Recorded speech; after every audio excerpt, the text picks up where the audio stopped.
This podcast is brought to you by Adapt Athletic Performance and Therapy. Follow their social media accounts on screen now by clicking the link in the description.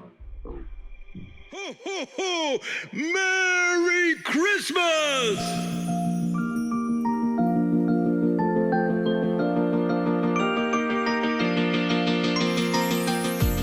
You're listening to the Ball Talk podcast with me, Ryan Bailey, and this is part of a new mini-series called the 12 Pods of Christmas. Over the Christmas period, I'll be bringing you 12 different podcasts with some new and some old faces. Please like, share and subscribe, and I hope you enjoy.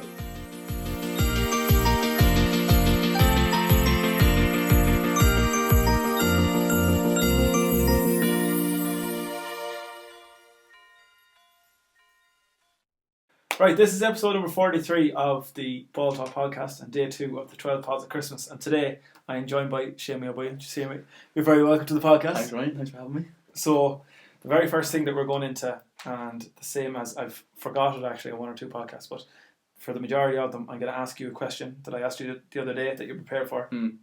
And it is, if you could have a dream concert of three acts, one after the other, they can be dead or alive, who would they be? And give me a reason for each one as well. So, when I was thinking about it straight away, it took me about 5 minutes to think of it, and I said to myself straight away, be MK, be Becky Hill, and John Bellion.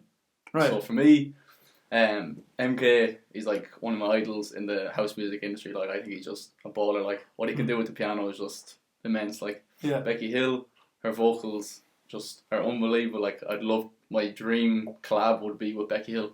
Okay. And then number 3 is John Bellion. I think his creativity and what he does with sounds and stuff is immense. Like, it's class. But then I rethought of it. I thought over again. I was like, well, they're just my favourite house producer music. Yeah. Then I was like, there's way much more to a concert.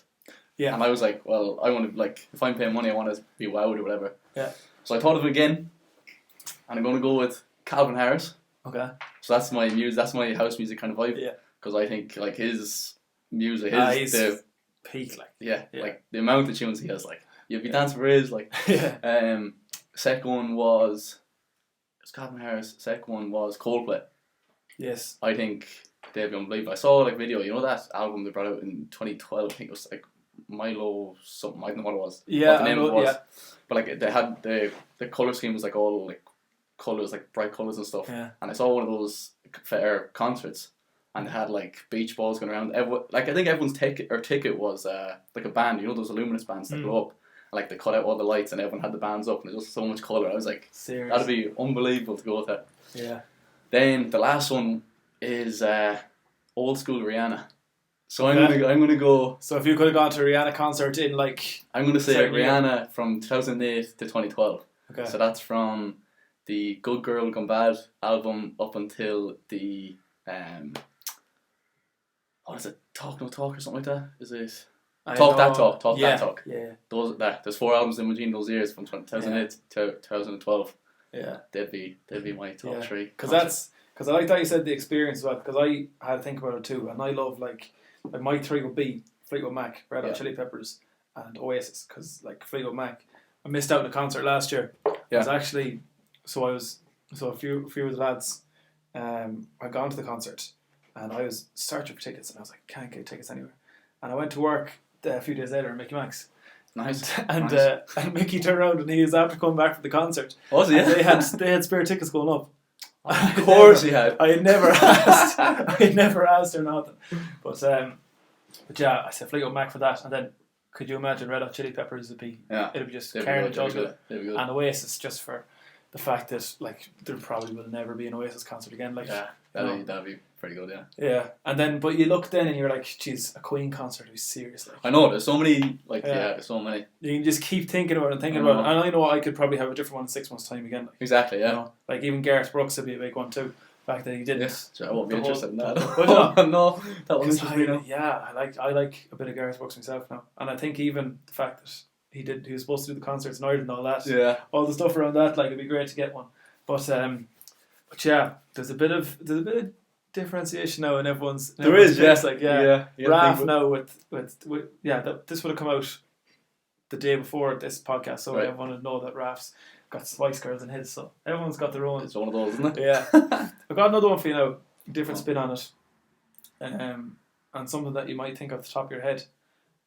For Christmas dinner, if you could have any 3 people over Christmas dinner. I know I'm putting you on the spot here altogether. Yeah, doesn't have to do with music, obviously. It can be anyone in the world, like, yeah.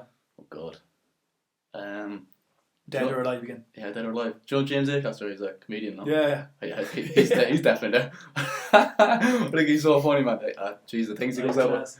He's definitely there. See him on Bake Off? I did see him on Bake Off. He's so daft, like.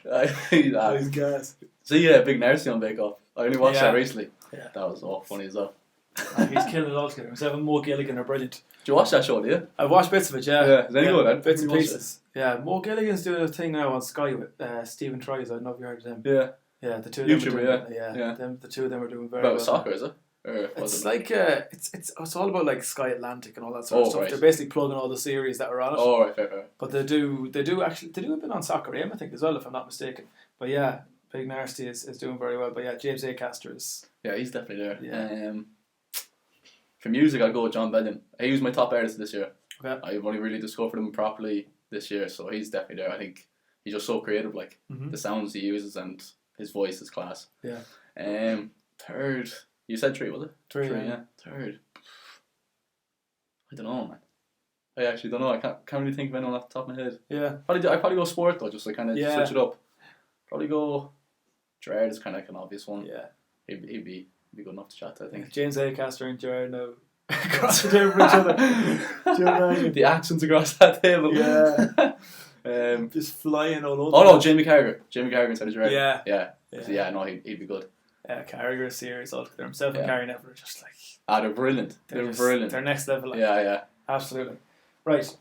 So, it'll be a week or so when this podcast comes out, but only 2 days ago now, it was announced that you got DJ of the Year. Yeah.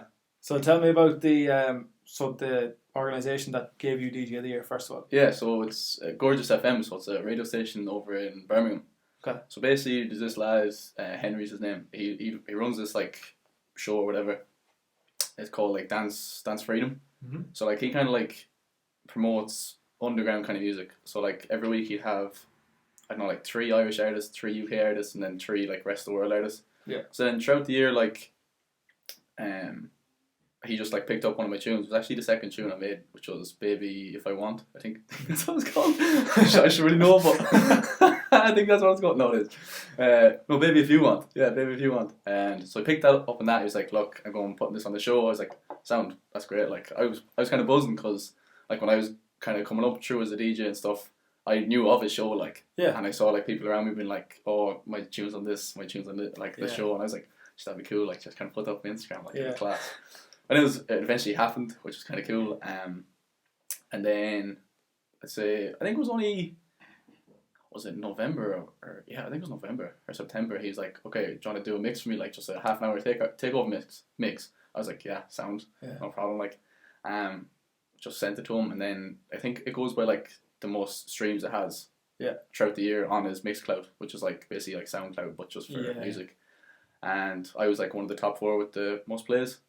Awesome. So then it just goes down to a vote then, and just as many likes you can on your social medias, and I came out on top. Thank God. Some boost. Yeah, it's class. I'm getting a wee trophy now too. So I'm send one over, is it? Yeah, I have to do brilliant. Yeah, that's it. Those pictures. My Photoshop something in there. Yeah. Yeah, no, fair. Like it's good to get that recognition as well. Like, and I'm sure there will be other people looking at that, and that will eventually reach out to you with help of God. I hope so. Yeah. Yeah. I think he was saying that. So now, like, because I won that, I have to do a mix for New Year's for his slot on that radio station, and then he was saying that some of the lads, I think for the earlier slots, wants a half-hour mix as well. So brilliant. Other 2 mixes on the way. Yeah. So go back to the very start. I know. Yeah. Very, very start. The very, very start. Day 1. The dinosaurs. So we'll go back to, you started out. Was it piano, guitar? You were. Oh, very, very start. Yeah, very. I was just thinking very DJ start. right? Yeah, very start. So you're musically, you were. Was it piano or guitar? Piano. Yeah. Okay. So I started when I was about. I was in primary school. I think it was. Maybe 8 or 9. Went out to Nicky's out the road. Nicky, Yeah. are we allowed to name drop? Do we name drop? It's good name drop. Yeah. So I went out to Nicky's down the road. Look, I'm not gonna lie to you, it wasn't my favourite day of the week. I never liked Tuesdays, like, cause I used to never practice, and then just getting a mouthful then, like practice, but it's paid off in the long run, thank God. Yeah. So yeah, did piano. Obviously, everyone did tin whistle in school. Yeah. Then I picked up the baron for one summer. Did the summer school in Dover. Picked up the baron for that. Just kind of messed about here and there. Then I went to do drum lessons. Did 6 drum lessons. Right. And then kind of self-taught myself to a decent enough level that I was able to do it from a practical in junior cert. Yeah. And then pretty much I kind of stopped then. Well, I did piano all the way up to Leaving Cert Music, and then that got me through that practical exam. Okay. And then after that, dropped it as soon as I could. Because, I do, like it. I like the thought of being able to play the piano, but I don't like the thought of just grinding through it, like, and getting good at it, like. Then I kind of picked up DJing, say, it was actually at a house party in Martin Scampton's house party. Right. So this was in, was it TY or 5th year? And Shane Keys was obviously DJing for Nike, so he was the only DJ around at that time. Yeah. And we all had the house party, and then it got to the stage where everyone was kind of like getting tired of it, everyone kind of went inside. So I was like, just me and Shane out in the tent, whatever. I was like, oh, sure, give us a go behind this, see what the crack is like. I fell in love with it straight away. Yeah, fell in love with it. I remember hearing this one tune. It was like John Stone's How We Do It or something. It was a remix John Stone did or something like. I was like, what the hell, and something like that. And it was one of those tunes. And honestly, I just played on repeat. I was like, this is class. Like I didn't know what I was doing. Like I was messing around, but I was like, oh, I'm in love with this. And then I'd say for a solid, definitely a month, maybe 2 months, I was texting Shane the whole time. Be like, oh, will I buy this controller? Like a controller's like a DJ deck, like whatever. I was like, oh, will I buy it? Like I don't know if it's worth it. Well, like, cause I think it was €250. So like, it's a decent enough amount for like someone in TY or 5th year. Like, yeah, absolutely. And yeah, so I was like, oh, will I buy it? I'm not sure whether to buy it. Like, oh, what do I do? Ended up buying it, and yeah, it's kind of taken off from there. Yeah, because everyone has that fascination with the decks and everything at the start. Yeah, everyone does. Yeah, Because I'm sure you get a lot of people that come to you. Oh, can I even go with that? Yeah, you're like, I love those people. you're like, no, but you're like, come on, you can have it. Yeah. But like even with the piano, I know you're saying, and like I was, like my mother and father got us all in on playing music when we were younger as well. And at the time, you hate it. And I used to go on Tuesdays or Wednesdays. Yeah. I'd always miss the first half Champions League games. Stinger. Maybe if I did it now when United weren't in the Champions League, I'd be alright. They'd probably put it on Thursdays. Yeah. But no, it stands to you though. Oh, I'm sure it stands to you now, like. Yeah, because like I obviously started so early, so like it was probably one of the main reasons why I did music in since junior cert for like secondary school, and then like obviously because I started off with the piano, and say like when you're doing music in junior cert, you kind of learn the notes, and I knew them already from learning piano, so kind of like I kind of flew through the junior cert. Obviously the leaving cert's a bit harder, like, but the piano definitely like helped me during that journey, like. And I know you, because you were saying about MK as well, and how he's got the piano side of it too. And do you try and channel yourself through him a bit? Definitely, he's definitely an inspiration to the music I make. I know it's very like consider like piano house or like that. But yeah, I think he's class. Like I'd love to get a session with him. Just even an hour, I'd say you'd learn so much. Yeah, it'd be class. Yeah. So you said that day out in Martin's house party, and yourself and Shane just messing about. Yeah. When was your first gig then? My first gig was in Mickey Max. Go away, was it? They're getting great promotion. Yeah, it was in Mickey Max because I remember being in music class in secondary school and be like, I was like daydreaming or whatever. I was like, God, geez, like where will I get my first gig or whatever? Like, because I was at that stage where I was a bedroom DJ for I don't know how long it was, a few months, and I was like, right, I need to branch out. Like, I need to get a minute money back. Like, you know what I mean? Like, and I was like, sure, like Mickey owns a pub. Like, I might get a gig now. I was just like mentioned to him like on the flight. Like, didn't really like. Yeah. It wasn't really meant to mean anything or lead anywhere. It's like, Mickey, any chance of a gig in the pub? Like, he's like, sure, leave with me. And then one day after football training, like Mickey was getting collected. I was walking home. And old Mickey or Mickey Max Senior comes up to me. He's like, I heard you're interested in a gig. Like I was like, geez, yeah, that'd be good, Grant.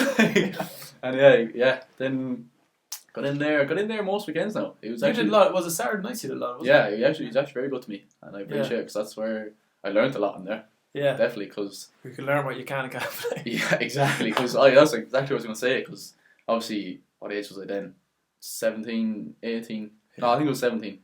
17. Yeah, like sure, all my music library would have been like house music, rap, pop, like whatever is popular. Yeah. Like I walked in there, like just a completely different crowd. So like that was the very first lesson I learned was like you need to adapt to the audience, and like that's one of the main things.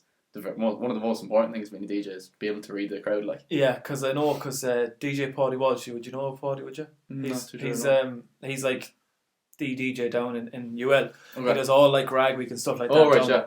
Oh, does he have a podcast as well? No, did he do a podcast with someone? With me. Oh. Was it? Yeah. No, does he have his own podcast though? I don't think so. I could be wrong though. I'm not sure. But he's maybe he doesn't. Primarily a wedding DJ. Right. And he's his own style as well. What was the red suit on? Right. There's someone in weddings. That's he's a smart boy. If I was getting married now, smart boy. But he does Rag Week in Limerick, out in the stables in the student bar, and he was saying there's one thing that he notices is that, like over time, he's learned how to, and as you said, judge the crowd. That when things are getting a bit rowdy, he might dumb it down a bit and put on a bit of a slower song or something, and then to get things fired up, he'll put on a belter, like and songs that Irish songs that appeal to different counties, a bit of Saw Doctors, a bit of this, that, and the other, like stuff like that. Would you have you come across any situations where you've had to kind of slow the music down a bit, like? Oh, 100%, yeah. So like say in the Loft in Charleston, that's pure small place, like you just be like, they'd come up to you and be like, right, just take it down a bit, like. But like that's the lessons you kind of learn, because like obviously when I'm standing up there, people are going crazy. Like I want to be like, I'm going to give them more of that. Like it's awful hard. Like it's awful hard to like realize like, right, this could be dangerous. Like if people sounded like acting bogs, like well, acting to me. But like you do learn that, and then to a certain extent in the nightclub, you can nearly get away with it because you're in a different setting, and the bouncers and you can kind of let loose in there to a certain extent, but at the same time, they would come up to you if it was getting awful bad, like. Yeah. And obviously, if like fights are breaking out, which they do happen, like some nightclubs just tell me to cut the music altogether, which you do, like, and then like they kind of self themselves, be like, all right, we're kind of ruining the night, like cop on. Then some nightclubs just be like, well, keep playing music, just change it up completely, like as you said, to like slow it down. Yeah. So you went from you had Mickey Max, you had the Loft, you did Katie's a bit as well. Katie's was before the Loft, yeah. Before the Loft, okay. That was. Oof. I remember being a goal of mine to do that when I was in secondary school. You wanted to do Katie's? Before I left secondary school, and I'm not too sure now, but I think I did it just before I left it, or else it was the summer of leaving it. I thought that was class. I thought this was like, wow. I thought like this is a huge step for me. Like I thought if you're on the booth in Katie's. Yeah, that was the coolest thing. I was like, oh, like it was class. Yeah. But I remember going in and being so nervous, and like obviously I know the lads who work there now, like, so I'd go in, set up and chat to them at the bar like for age, because like you'd be in there for 10:30 and people won't come in until like until like 1 o'clock or something, like something daft, like so you'd be in there for age. But I remember being so nervous, like I didn't really know them, so I just went into the booth, set up and just stood there until like, cause I was so afraid to chat to them, like I didn't know what to say or whatever, just stood there in the booth for like those 2-3 hours, or like 2 hours before everyone come in, and then just let loose then. And then that was one of the biggest struggles I had then in KD's was my controller. I actually don't know to this day, was it like, sorry, my controller's like the decks used, so it's I don't know still to this day, was it my decks that were faulty or was my laptop that was faulty. Right. So like the ones I bought then was the 250 ones that I was talking to Shane about, and like they're powered just through the USB, like, so there's no external power, so it just all goes through that USB. So basically you're relying heavily on that laptop and that USB cable. Yeah. But like, it just kept, say like it'd glitch, so like the music kind of go distorted for a few seconds. Yeah. And then you'd lose all control, all power on the controller. But like, the music would still be playing, but you can't do anything. Right. So what I had to do was like, I'd hate that. I was so nervous, like I hate that when it happens. So what I have to do was shut down the laptop and reboot it, like. So that's easy 30 seconds, 45 seconds with no music in a nightclub, which is far from ideal. So every night I was walking into that nightclub being like, geez, it's going to happen again. Like, because I knew it happened nightly or nightly. Yeah, it happened every night. Like, I knew it was going to happen. So, like, I was just going in with that fear every time. But then finally upgraded the laptop, and now I'm on this controller now, or Dex now, which is the SR2 from Pioneer as well. So they're more sturdy. Like, they're externally powered, like from the socket. Yeah. So you've got to learn as well, like, and you know, that sort of stuff stands to you. And even with this, like, I know with editing, if I look back at my first podcast, look at the editing. Oh, fact. Motherfuck, like. I'd take it down if I could, like. Yeah. You know? I know, but you have to, like, say for my production in music, like, make music itself rather than DJing. Like, I look back at my early stuff on SoundCloud, and Jesus, oh my God, it's nearly embarrassing. But at the same time, I think to myself, like, I just look at it and be like, right, I'm going to leave this up because it shows the progression, like it shows where it came from. Yeah. And you're your own worst critic too. Exactly. I'd hear things that I'd be like, oh, that's so cringy. Like, but like you probably say the same, Ed. Absolutely, yeah. So you had Mickey's, you had the Loft, you had Katie's, you had. It's actually 3 years. 3 years ago. It would have been actually the Saturday. 3 years ago, not today date wise, but day wise. 3 years ago was you did my 18th over in Flint's as well. Was it? Yeah. That's why, didn't it? I was thinking that during the week. I was like, did I do Ryan's 18? Yeah. Sure I did. Yeah. I remember that. Yeah. Just that was daft. Yeah. That was a good crack. That was a good crack. Yeah. On the pool table at the back. Do you remember that? Yeah. So the worst thing about that is because 3 years ago, I definitely wouldn't be using that like weed small controller. Right. Because going into that gig, I'd be like, well, this is going to crash again. And like the worst thing about it was like that pool table. They obviously put planks of wood on top of it. Yeah. And I'd be like just using the corner of it. So like everyone else would be putting like drinks on the other side of the corner and all that. And I was like, well, that's one issue. And then towards the end, like people would just be slamming it and like shaking the controller, would shake the USB, and then like I'm like, that's definitely going to crash it like as well. Like, and I was just like, just constant fear every night, like going into Flint's, be like, oh, this is going to crash every single time. Yeah. But like it was grand. I hope they didn't know us. Like, no. To be honest, I'd say the majority of us, there was no music. We wouldn't have took any heed with that. Oh yeah. I was good at crack, but I did a few gigs out there. Yeah. Yeah. Did you enjoy going out to Flynn's? Like, just not the fact that it was Flynn's, but going out to a setting like that was a bit different. I was carrying a lot of stress going out there, just purely for my gear. Right. So if I went out to Flynn's, knowing full well my gear is going to be fine, like no one's going to spill anything on it. Oh, because you're not as protected. Yeah, because like it's wide open, like anyone can just bump into you and like that's drink everywhere, like all over your stuff. If that was all clear, if that was like I know nothing's going to happen, I'd love Flynn's. Like it's classic. It's just so small and like it doesn't take a lot to fill up, like, and everyone's just vibing, like those small wee venues, like it's class. Yeah, but it's just protect my gear. Yeah, because at the time, like still even now, like it's expensive, like. You know what I mean? If that breaks, like you're forking out another few hundred, like. Yeah. So then, Longitude is it 2018 Longitude? 2018, yeah. Yeah. So that would have been. Fast forward from the 18th, it would have been probably 6 months after that, 6-7 months after that. Then. Yeah. So tell me about getting on to Longitude. Was it through a competition on? It was true, yeah. Was it on your radio? Was it? Radio, yeah. Okay. So from the very beginning, I was, and she'll hate me if I don't say this. So I was there sitting on my couch at home, like just scrolling through social media or whatever. Yeah. I get this text message from Sinead Serlis, which is my neighbour. Yeah. And she was like, "Oh, well, that's crack. Just check out this competition. It's like it's for Longitude." I was like, "Alright, so I'm like not like looking at like who am I? Like I'm not gonna get this." But I clicked on it and it was like upload this half-hour mix for a chance to be in with a chance of playing at Longitude. I was like, "Jeez, like." Not a chance of me winning this. Like it's not gonna happen. Like who am I? What have I done? Yeah. So so thanks to Sinead for that one. So yeah, I was thinking about it. I was like, look, what do I have to lose? Yeah. Went up to the garage. That's where I had my all the equipment at the time. Okay. And I went up there. I was like, right, I was essentially a nobody. Like had nothing to prove. So like I was like, right, I better make an impact straight away. Yeah.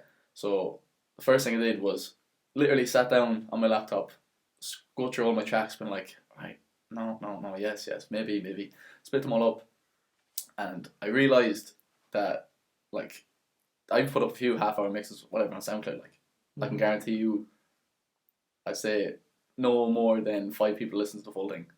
So my intention with that half-hour mix I had to do for Longitude was hit them early, hit them fast. So that first tune had to be on it. Banger, like, had to be on it, like. Yeah. So what I ended up doing was, I'm feeling good. It's like, I'm not going to sing on your podcast, but it's like if you're old school. Yeah. I know who's the vibe, but it starts off with that, and it's just vocals, like, and. Is it that's the one that Flo Rida did a remix of it, didn't he? Oh, I'm not sure, did he? It's the remix birds of it. flying. Yeah, that one, he did, yeah. So I was like, right, well, like, who's going to start a mix off of that? So I was like, well, I'm going to put that straight in, and then basically did a mix based on that tune. Mm-hmm. So I went off on it. Wanted to include Irish artists because I knew that because you have to type a message in saying like, so I included Irish artists. I thought that'd be a good selling point. I included all the genres. So I got rap in there, house, and then I just sent it off, and then didn't hear anything for a few months, whatever. No, it's not a few months. I'd say about a few weeks, and then I went to C sessions that summer. Yeah.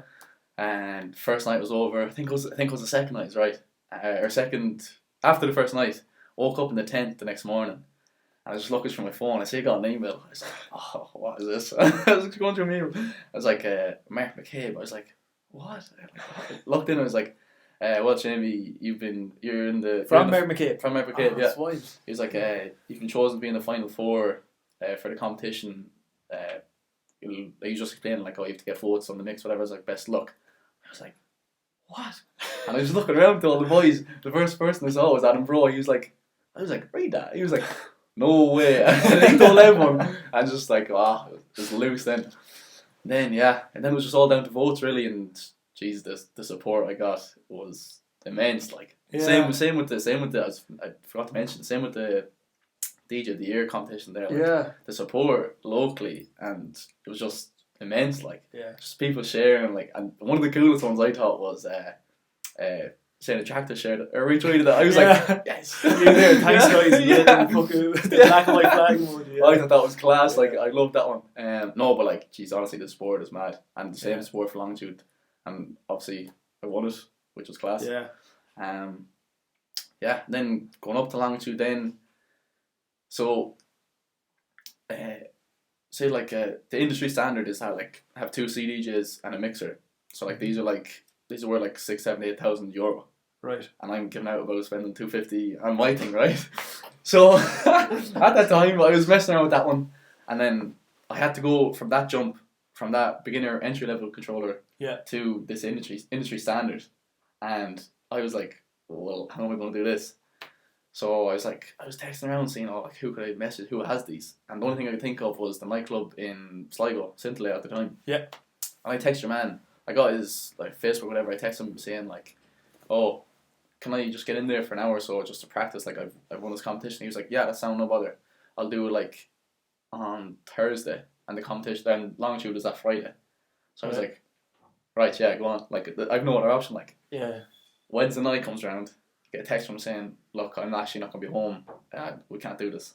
I can't let you in. Like, it's no one else can let you in." I was like, "Oh, right." Sound like, so literally that Wednesday night, Thursday night, YouTube videos left, right and centre going through how to tutorials, all this, and like literally just so much YouTube. And because I obviously do everything through my laptop at the time, so I had to put everything on the USB, which is new to me as well, and they have to be in the right format and all that crack, and it was literally just so much YouTube. And Shane Geese helped me as well because he used them before. Then got off. Got up, but actually went grand. But going to Longitude, I got dropped off by my parents, and I was just sitting across in centre, like, went in, got a roll, chicken fillet roll, classic, settled me down, and then just walked, like, because I didn't get any bands or anything saying like I was an artist. Yeah. So I just walked over, to the fence. Was like, "Oh, what's the crack? Like, I'm playing in the Desperado tent." "You are, yeah, come on." I was like, "Oh no, not like, well, I actually am." Like, and they're like, "Oh yeah, sound." And I was like, I'm playing now in like half an hour." They're like, "Sound, come on, back to the queue." I was all like, a bit of a problem here. I was talking for ages, and I showed them the emails. Then they were like, "Right, go to that prefab and just sign up as an artist." So I went in that gate, and just straight away to the right is like artist prefab, or like one of the prefabs that would get like artist, whatever. Yeah. They were like, "Oh, what's your name?" I was like, "Oh, Séimidh O Baoighill, like I won this radio competition." And they took out the sheet. We're like, "Oh, your name's not here." I was like, oh man, it has to be there. Like I won this competition, like, and they're like, no, your name's not there. And they were like, I'll just wait there for a second, and they started like ringing around and stuff. Nothing was happening. And I was like, oh no, this can't happen. Like, yeah. So then I was looking through my old emails then, and like, there was luckily enough a phone number on it for one of the contacts at the venue, and rang them up, and they had to come collect me at the front gate and bring me backstage then. And this was how long before you were actually going on? This was literally, I think, does it start at 3 o'clock? I think it was 3 o'clock, and I was there at 2:30, like no earlier than 2:30. So between that half an hour, I was stressing like, yeah, I was stressing. I was stressing thinking about it. Yeah. Imagine it didn't go ahead, like, yeah. What a flop. What a flop. Oh yeah, lads, I'm playing Longitude. They're just walking past you in the queue and you're I'm playing on stage. Yeah, I know. Then I got a weekend pass as well. That was a mad weekend. Yeah. That was cool. So you're on the Desperados tent, you said? Desperados tent, yeah. Got an hour, which was the scheduled time, but I actually got like an hour 20 minutes or something. Nice. Which was class. Because then the first, obviously, probably the first hour, like first 45 minutes was quite enough. Like you get like a few stragglers in and out. Yeah. But then like the last 15 minutes, 20 minutes, unbelievable. Oh, it's just such a buzz. Like, and sure, like everyone from Sligo, like from Tubber, knew me, like would come up to me and like it was class. Like you're up here in Marley Park. Playing in the Desperados tent, and then of all the people in Ireland and overseas that come to Longitude, as none of fellas that sat across the canteen from you at school. Yeah, exactly. Yeah. But like, I nearly enjoyed that more that I saw them there, like trying to kind of made it just, it was such a surreal experience. Like, but they're the ones that are voting for you to get to Longitude and get to like DJ of the Year and that as well. Yeah, and the amount of messages I got was just mad, like, I felt like a proper superstar after that day. Like, it was class. So social media's, you know, it's such a benefit to people. Like, in terms of yourself, like, it's huge. Yeah. So about making music, I don't want to. As I said to Martin earlier, I don't want to condense everything into one podcast. You know, maybe if we do a second one about making music or something like that as well, I think that'll be cool. But just to talk about like gigging in the future and that as well. So, or actually, do you know what? Beforehand, I'm sure Longitude is up there. Would Longitude be your highlight so far? 100%, yeah. Yeah. 100%, is there anything that comes close to it that has just been like a little personal milestone for you? Yeah, so actually only happened recently. Well, like obviously the DJ of the Year. That's kind of cool. Like, that's very cool. Like, that's definitely right. It was a milestone that I didn't expect to happen, which is kind of cool. Like, so every year I have like these goals or whatever, and I've ticked off like 2 or 3 this year. So one of the goals was to get one of the tracks signed to a label. Oh, okay. So recently I found out that Sweet Lies, which I released with Ailish there, I'd say a month or 2 ago. Yeah. That's actually gotten signed to Blindsided, which is John Gibbs' label. Brilliant. So that was from a production side of things, that's definitely, because that's the first ever time a track was signed of mine. Yeah. So that's definitely one of the biggest milestones. Yeah. So that's being relaunched in February, I think February 12th or 21st, is one of those days. Okay. So you're just going to promote they'll do it, yeah. Hopefully, and get more like radio plays and like on Spotify playlists and stuff. So hopefully, another boost to it. Hopefully, more opportunities then after that. Massive. And then, so where your regular spots then for gigging? Because I know you're in Galway the whole time now, but like your regular spots for gigging before obviously everything that's happened since like February, March time. Yeah. So you were a resident in, like, I know you said KD's Loft and Mickey Max, but since then, like, was there any, where did your regulars? Got into Sligo Town once. That was cool. That was for New Year's. Haven't really got back since. Hopefully get there again. That was a cool spot. Like, you were was it Ballyhonus or something? Ballyhonus, yeah. I'm like a resident there as well. I get there like once a month usually, which is cool. It's a nice wee spot. Like, it's upstairs. It's small as well, so it's kind of like, you know, it's kind of like the Loft sort of a. It's a bit bigger than that, like. Yeah. But like, it was cool, like, cause it fills up quickly and just like everyone just going daft, like. Yeah. This one night I was playing there and I think they were short on bouncers or something, and so I was just playing away. I think it was during Christmas and everyone was going daft, and there's like a room out to the side of it, it's like a storeroom or something, and it was left open, like a big mistake, and sure everything was being dragged out on the dance floor, like ladders and everything. I was there doing a mix or something, like long enough mix, whatever. And I looked up and I go see this book dragging this freezer from the storeroom, unplugged it, dragging the freezer out of it. hopped into the freezer, just going mad, and people trying to lift him up inside the freezer, like, oh, it's pure daft. And the bouncer came up and just threw people around the place, like, but yeah, that was daft. Is there any other moments that you've seen that you're like, just like, what is going on here at all? Like, that was definitely one of the craziest ones. Yeah, it sounds a freezer in the dance. We're like, any other crazy ones? Not that I can think off the top of my head now. Not with daft, just normal drunk stuff, like. Yeah. But nothing too daft now that I can think of. And when you're up there, like, say if you're in like Séimidh, it's like I think Séimidh's a really cool one to be DJing. Yeah, because very cool. You just see everybody. Yeah, and the strobe lights behind you when they go, like, it's just like around like it's class. What's your like?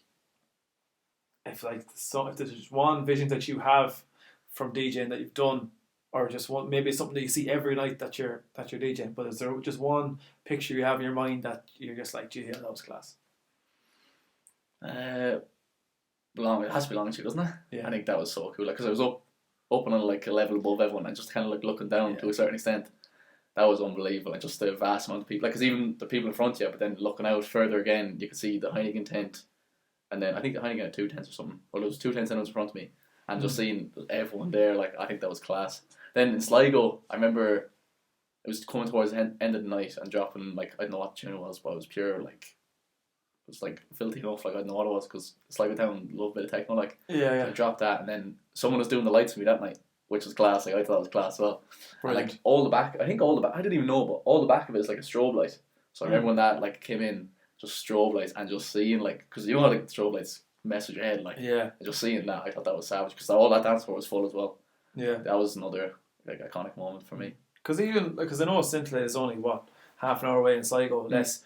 And I know it might only seem like the nightclub in Sligo to us, but when you see some of the names that they've got over the last year, huge, maybe not over the last year, but like from February 2020 going back to the year before that, like, you know, your Joel Corrys and Hannah Wants and these ones, like, that's a serious list for you to be on as well. Like, you're essentially on that. You know, and they look back in their books. They look back in their books that they've got. Let's say if they have a list of who's been there in the last year, you're there on it as well. Like, yeah, I suppose I didn't think of that. I never thought of that. Yeah, that's good enough, actually. Yeah, be in there amongst them all. Yeah. So as I said, we will chat again about what actually goes into making a track. But for the future now, have you got like any goals? I know, as you said, you want to get more radio time and stuff like that when it comes to Sweet Lies and that. But can you see? You know, do you want to bring out like an album or something, or are you just? Oh no, way too much work on an album. Yeah, way too much work on that. No way. Well, I don't know. It'd be cool to bring out an album. Yeah, but it's a lot of work. Like, it takes me a while to attract. Like, well, sometimes it depends. Like, some days it'd be like you get an album or a track out in like a week or 2 weeks. But say for Sweet Lies, that was like a process. So that started at the very beginning of lockdown. So it's actually 220 Martin Kerr. Martin Ocean, sorry. Apologies. Yeah. He sent me, you know, his Importante track. Yeah. He sent me the lyrics to that because, I asked him for it. I was like, oh, it'd be cool, like, just get a wee collab with you. Like, like, it'd get a lot of buzz going around locally. Yeah. It's like, well, give me them vocals. So I sent them on, and I was looking at them for about 2 or 3 months, couldn't get any ideas. Then I finally got an idea, put it all together, and I sent it across to Martin. He was like, yeah, sounds alright, like, but the vocals were a bit messy because it was awful hard to get the timing right. I find it awful hard for some reason to get his vocals timing right. Okay. That's nothing to do with him now, that's to do with my technical... Sounds like a dig, man. That's my technical abilities that I'm struggling with. But I eventually got to a decent enough standard. Yeah. And sent it off to Martin. He was like, geez, yeah, this track sounds good, like, but not sure about the vocals. Like, he wasn't sure about it, I wasn't sure about it. So I scrapped the vocals and got Ailish to work on them. Okay. And she's like unbelievable. I was sent the track just with no vocals top. She was like, yeah, sound leave with me. 2 days later, she's the whole song done. I was like, that's amazing. Like, that was unbelievable. So is this for Importante? Originally was for Importante, right? Okay. Sorry, I should have clarified that. Originally it was for Importante, and then we weren't happy with the vocals, so we scrapped the vocals. Then I asked Ailish to come on it, and it turned out to be Sweet Lies. Oh right, so that's how Sweet Lies came about. Okay. So she sent me those vocals for, I'd say, within 2 days.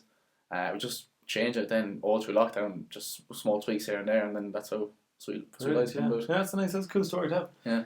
But just to finish up, the future now for you. Yeah. Or actually, even before we go into the future, thought of it.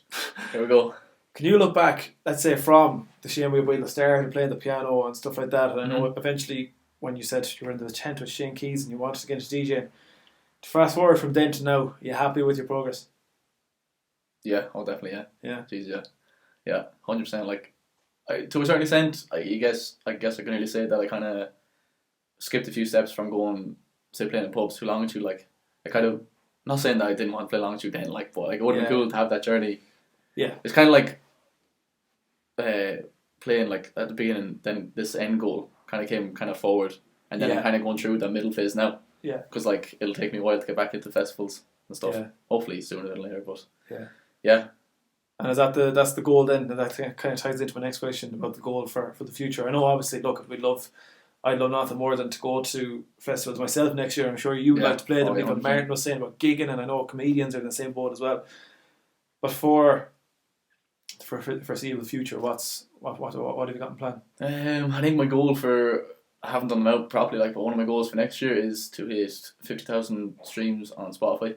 Okay. That was actually my goal for this year, but didn't really get there in the end. Well, I'll move that to next year. The other goal is to collab with someone who's like higher than me in the music industry, so that would kind of be cool.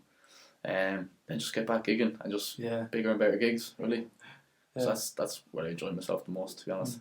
Spot on. Séimidh, thanks a million for coming on the podcast. Thanks for having me, Ryan.